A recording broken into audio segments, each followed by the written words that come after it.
விருத்தாசலத்தில் ஆடி கிருத்திகையை முன்னிட்டு 100க்கும் மேற்பட்ட பக்தர்கள் பால்குடம், காவடி எடுத்தும் செடல் குத்தியும் வழிபாடு செய்தனர்.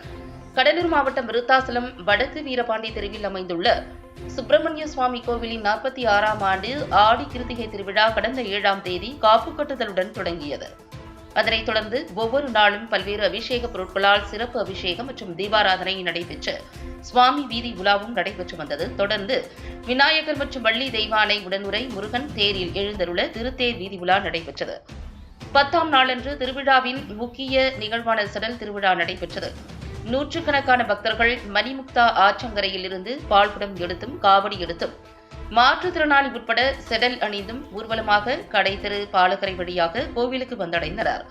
அதனைத் தொடர்ந்து சுப்பிரமணிய சுவாமிக்கு 108 பால்குடங்களில் கொண்டு வந்த பாலினை கொண்டு பாலாபிஷேகம் செய்து தங்களது வேண்டுதலை நிறைவேற்றினர். இதில் நூற்றுக்கணக்கான பக்தர்கள் கலந்து கொண்டனர். பின்னர் 1000க்கும் மேற்பட்டவர்களுக்கு அன்னதானம் வழங்கப்பட்டது.